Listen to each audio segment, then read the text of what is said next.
Dear friends, welcome to this episode 6, Passover during the time of Jesus. In our last episode, we have seen the basic 5 steps of the first Passover during the time of Exodus from Egypt.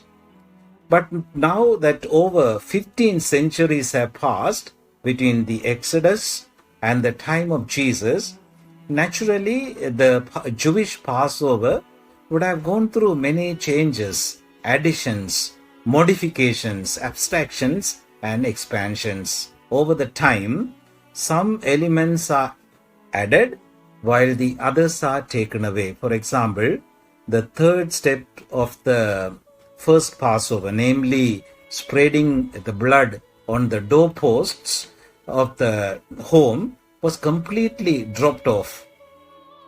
While there was a new step was introduced, which is known as drinking of cups of wine.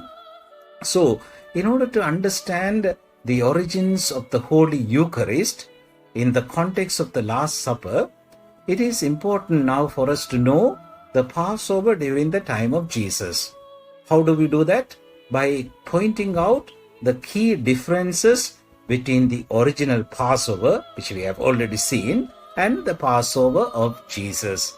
So, in order to do that, we have to go beyond the scriptures, especially to some Jewish sources like the Dead Sea Scrolls or the works of Josephus, who was a historian and a Pharisee who lived in the 1st century AD, and also to the Jewish sources like Mishnah, and also Babylonian Talmud. So making use of this, let us reflect upon at least four key differences during this episode. First difference, Passover sacrifice in the temple. Dear friends, you remember that we discussed in the original Passover, the lambs were sacrificed and eaten in the homes of the Israelites in Egypt. But at the time of Jesus, the lambs had to be sacrificed in the temple and eaten within the gates of the city of Jerusalem. Not only that, connected to that was that at the original Passover, every Israelite father was able to offer sacrifice on behalf of his family, whereas at the time of Jesus, only the Levitical priests could pour out the blood of the lambs on the altar. It is quite interesting at this point for us to know the reason for this change from homes to the temple, from everybody, from all the fathers of family only to Levitical priesthood. Dear friends, at the time of the Exodus from Egypt, the priestly rite of offering sacrifice belonged to all 12 tribes of Israel. All 12 tribes were called to be a kingdom of priests. Exodus chapter 19 verse 6. At the time of the Exodus, there existed in Israel what we may call it the natural priesthood. The natural priesthood of fathers and sons, so that every man would act as priest over his own household by both selecting and sacrificing the Passover lamb. And so the home sacrifice was possible. Later on, the privilege of offering sacrifice would be taken away from the 11 tribes and given to only one, the tribe of Levi, This happened when the majority of the tribes of Israel fell into idolatry and worshipped the golden calf. You read this in Exodus chapter 32.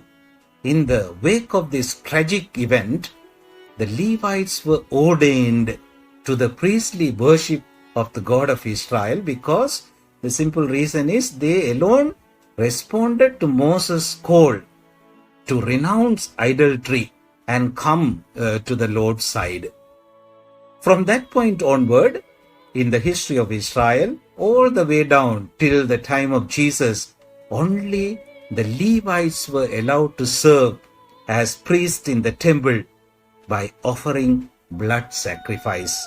If you were from the tribe of Reuben or the tribe of Simeon or even the royal tribe of Judah, you were prohibited from going up to the altar to pour out the blood of sacrifice. And so, during the time of Jesus and at Passover, people would be flocking towards the temple of Jerusalem to offer sacrifice. It's no more at home. So everybody has to go to Jerusalem. So much sacrifice a day, as we read from the works of Josephus, a historian, and he would say there were about 2.7 million persons, and the number of sacrifice were 256,500 lambs. A staggering figure, isn't it? More than 200,000 lambs for 2 million people. Imagine how much blood would have been poured out by the priests in a day. Second difference, crucifixion of lambs. This difference has to do with the way the Passover lamb was sacrificed in the temple.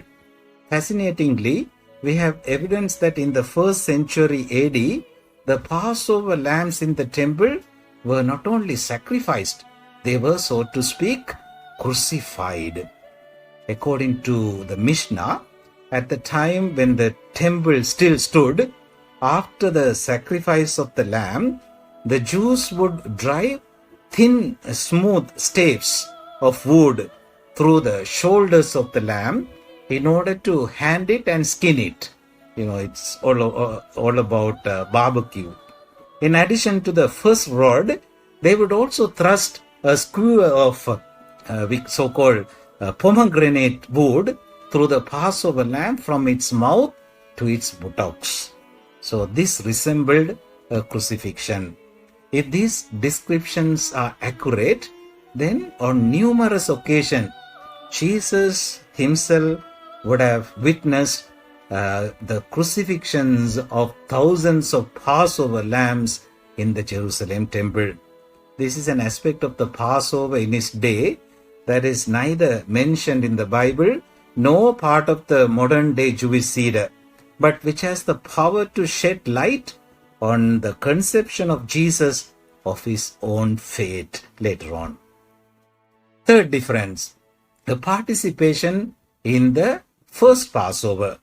So this important difference is that the ancient rabbis saw each annual celebration of the Passover as a way of participating in the first Exodus. At the time of Jesus, the Passover was not just a sacrifice, it was a memorial sacrifice, a remembrance, by which the Jewish people would both remember and somehow make present the deliverance that had been won for their ancestors in the Exodus from Egypt. They would recall and be thankful, grateful to God for the salvation they have experienced. As the centuries passed, this double element of both remembering the past and making it present time, making it present, they came to be expressed by various rituals. For example, as we read in Mishnah, in the midst of the Passover meal, the son, it is said the youngest son, would ask the father, "Why is this night different from other nights?"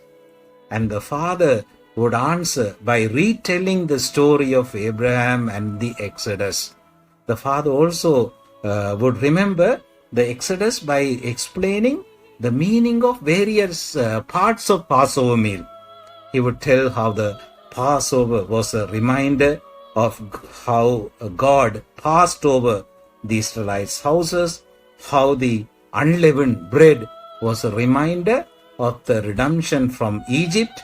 They had to do it in haste, so unleavened bread, and how the bitter herbs were a memorial of the suffering of the people in captivity in Egypt. So it was quite clear, dear friends, that the Passover feast was not just a remembrance of what God has done for their ancestors, but in some mysterious way, they saw each Passover in every generation as a way of sharing in the original act of redemption.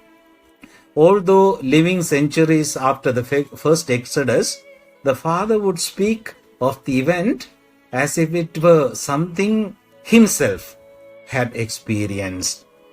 I am part of it, although many centuries have passed. So, in other words, ancient Jewish celebrations did not just remember the Exodus, they actively participated in it.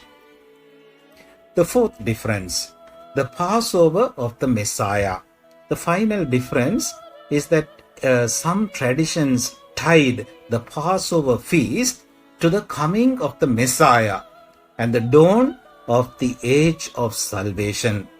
For example, in one ancient Jewish commentary on the book of Exodus, Rabbi Joshua, who was of priestly descent and had served in the temple before it was destroyed, and he would say, in that night they were redeemed, and in that night they will be redeemed.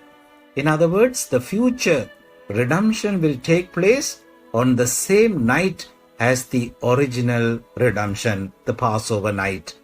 Along the same lines, in the ancient Jewish commentary, the Midrash Rabbah, God says to his people, on that very night, that is Passover night, know that I will redeem you. And again, the Messiah who is called first will come in the first month. The first month of the Jewish liturgical year was the month of Nisan, the month when the Passover was celebrated. So all of these are traditions that highlight the very fact that the night of Passover is called the night of watching. The first Passover was a night of watching for the coming of the destroying angel. But in a later Jewish traditions, the Passover became a night of watching for the coming of Messiah and the salvation he would bring.